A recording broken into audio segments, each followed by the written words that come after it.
नमस्कार दोस्तों, मैं यस के शुक्ला संघर्ष एजुकेशन चैनल पर आपका हार्दिक स्वागत करता हूं। जैसा कि दोस्तों मैंने इसके पहले 7 प्रैक्टिस सेट दे चुका हूं। ये हमारा 8वां प्रैक्टिस सेट है। तो चलते हैं आपके प्रश्नोत्तरी पर। उससे पहले आपसे निवेदन है कि यदि आपने हमारे चैनल को सब्सक्राइब नहीं किया है तो आप हमारे चैनल को सब्सक्राइब करें। तो चलते हैं आज के प्रश्नोत्तरी पर। आज का पहला प्रश्न है, निम्न में कौन अर्धस्वर है? आप बताएं इसका उत्तर। इसका जो सही उत्तर है ऑप्शन नंबर ए। यह हमारा सही उत्तर है ऑप्शन नंबर ए। चलते हैं नेक्स्ट क्वेश्चन पर। लुंठित या प्रकंपित स्वर है? आप इसका उत्तर बताएं।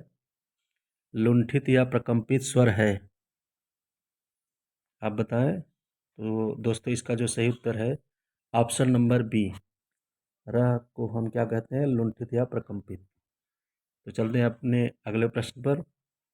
अगला प्रश्न हमारा है, निम्न में कौन विकारी है? आप बताएं, निम्न में कौन विकारी है? चारों ऑप्शन में आप बताएं। तो इसका दोस्तों जो सही उत्तर है वह है ऑप्शन नंबर सी, संज्ञा। संज्ञा को हम क्या कहते हैं? विकारी कहते हैं। तो अगले प्रश्न पर चलते हैं। अगला प्रश्न हमारा है, बेहया का जंगल किसका निबंध है? आप बताएं, बेहया का जंगल किसका निबंध है? इसका दोस्तों जो सही उत्तर है वह है option number D, Krishna Bihari Mishra. हमारा सही उत्तर है कृष्ण बिहारी मिश्र। चलते हैं नेक्स्ट क्वेश्चन पर। नेक्स्ट क्वेश्चन हमारा है, हिंदी का प्रथम मार्क्सवादी आलोचक किसे माना जाता है? हिंदी का प्रथम मार्क्सवादी आलोचक किसे माना जाता है? आप इसका उत्तर बताएं। तो दोस्तों इसका जो सही उत्तर है option number A, Shivdan Singh Chauhan. हमारा जो सही उत्तर है option number A, Shivdan Singh Chauhan. चलते हैं अगले प्रश्न पर। अगला प्रश्न है हमारा, भारत में प्रगतिशील साहित्य की आवश्यकता किसकी मार्क्सवादी आलोचना है? आप इसका उत्तर बताएं। तो दोस्तों इसका जो सही उत्तर है वो है option number D, Shivdan Singh Chauhan. हमारा सही उत्तर है Shivdan Singh Chauhan, option number D. 7वें प्रश्न पे चलते हैं। 7वां नंबर हमारा प्रश्न है और यह बहुत इंपॉर्टेंट प्रश्न है, किसने भ्रमरानंद उपनाम से श्री नारायण चतुर्वेदी को पत्र लिखा करते थे? आप इसका उत्तर बताएं। तो आपने सोच लिया होगा और इसका जो सही उत्तर है वह है ऑप्शन नंबर डी, विद्यानिवास मिश्र। हमारा जो सही उत्तर है ऑप्शन नंबर डी। अब चलते हैं अपने नेक्स्ट क्वेश्चन पर। नेक्स्ट क्वेश्चन हमारा है, मेरी पत्नी और भेड़िया किसकी आत्मकथा है? आप बताएं इसका। मेरी पत्नी और भेड़िया, तो आपने उत्तर दे दिया होगा। इसका जो सही उत्तर है option number B, Dharmveer Bharati. हमारा सही उत्तर है option number B, Dharmveer Bharati. अब चलते हैं अपने अगले प्रश्न पर। अगला प्रश्न हमारा है, नागफनी किसकी आत्मकथा है? आपको बताना है नागफनी किसकी आत्मकथा है। आप इसका उत्तर बताएं। तो आपने उत्तर दे दिया होगा। इसका सही आंसर है ऑप्शन नंबर ए, रूप नारायण। यह रूप नारायण की आत्मकथा है। अब चलते हैं अपने नेक्स्ट क्वेश्चन पर। नेक्स्ट क्वेश्चन हमारा है, श्याम सुंदर कृत मेरी आत्मकहानी का प्रकाशन वर्ष है? आप बताएं 10 नंबर के प्रश्न का उत्तर। तो आपने उत्तर दे दिया होगा। इसका सही उत्तर है 1941, ऑप्शन नंबर डी। हमारा सही उत्तर है ऑप्शन नंबर डी, 1941। अब चलते हैं अपने अगले प्रश्न पर। अगला प्रश्न हमारा है, यशपाल द्वारा सिंहावलोकन कितने भागों में प्रकाशित हुई? तो आप इसका उत्तर बताएं। तो इसका जो सही उत्तर है ऑप्शन नंबर सी, 3। यशपाल द्वारा सिंहावलोकन 3 भागों में प्रकाशित हुआ। अब चलते हैं अपने अगले प्रश्न पर। अगला प्रश्न हमारा है, मुक्तिबोध के काव्य को किसने निषेध का निषेध कहा है? आप इसको बताएं। मुक्तिबोध के काव्य को किसने निषेध का निषेध कहा है? तो दोस्तों आपने सोच लिया होगा। इसका जो सही उत्तर है वो है option number B, doctor Namvar Singh. इसका सही उत्तर option number B, Namvar Singh. चलते हैं नेक्स्ट क्वेश्चन पर।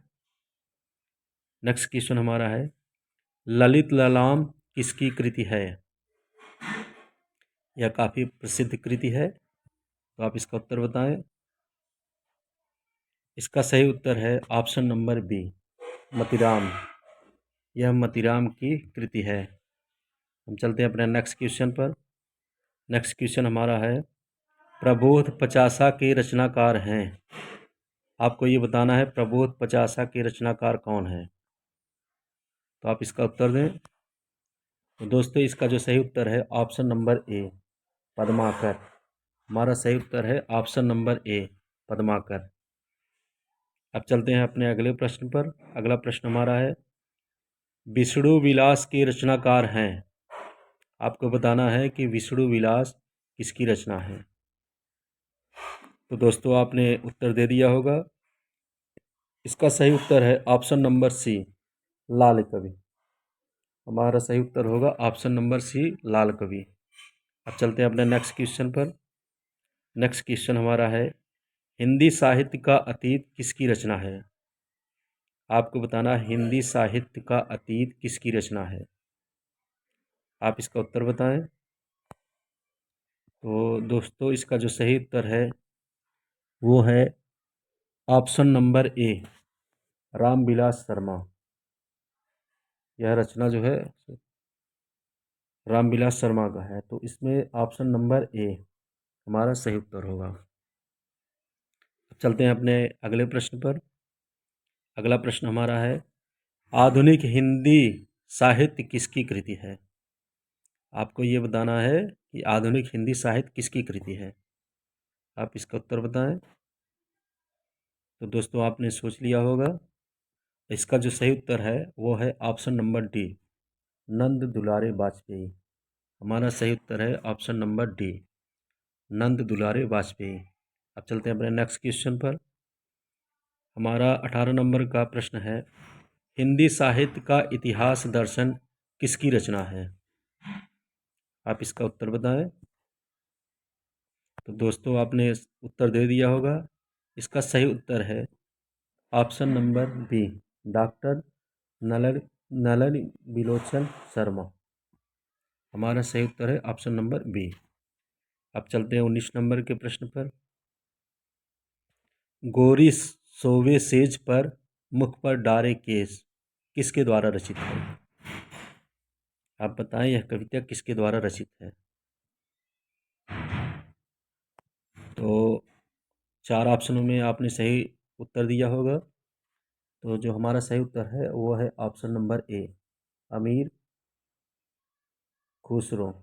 हमारा सही उत्तर है ऑप्शन नंबर ए, अमीर खुसरो की। अब चलते हैं अगले अपने प्रश्न पर। अगला प्रश्न हमारा है, डॉक्टर रामकुमार वर्मा ने अपभ्रंश भाषा का प्रथम कवि किसे माना है? आपको बताना है डॉक्टर रामकुमार वर्मा ने अपभ्रंश भाषा का प्रथम कवि किसे माना है। तो आप इसका उत्तर बताएं।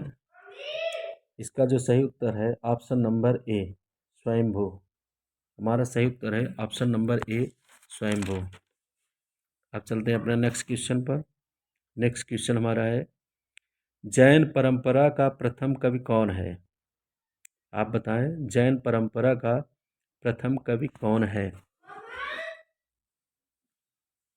तो आपने उत्तर दे दिया होगा, और इसका जो सही उत्तर है वो है ऑप्शन नंबर बी, स्वयंभू। अब चलते हैं अपने नेक्स्ट क्वेश्चन पर। महापुराण में कितने महापुरुषों का जीवन चरित्र वर्णित है? आपको ये बताना है कि महापुराण में कितने महापुरुषों का जीवन चरित्र वर्णित है। तो आपने उत्तर दे दिया होगा। इसका सही उत्तर जो है वो है ऑप्शन नंबर बी, 63। हमारा सही उत्तर है ऑप्शन नंबर बी। अब चलते हैं अपने अगले प्रश्न पर। अगला प्रश्न हमारा है, समय सूर्य तथा अधैर्य का कवि किसे कहा जाता है?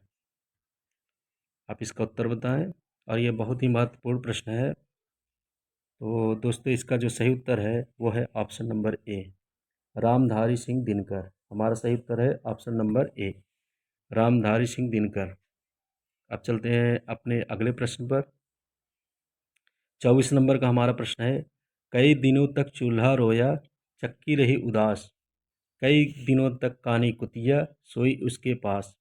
किसकी कविता है? काफ़ी फेमस रचना है। तो आप बताएं। इसका जो सही उत्तर है वो है ऑप्शन नंबर बी, नागार्जुन हमारा सही उत्तर है। अब चलते हैं आज के अंतिम प्रश्न पर। अंतिम प्रश्न हमारा है, हिलोल किसकी कविता है? आपको ये बताना है हिलोल किसकी रचना है। तो आपने उत्तर दे दिया होगा। तो इसका दोस्तों जो सही उत्तर है वो है option number A, Shivmangal Singh Suman. तो दोस्तों, इस तरह से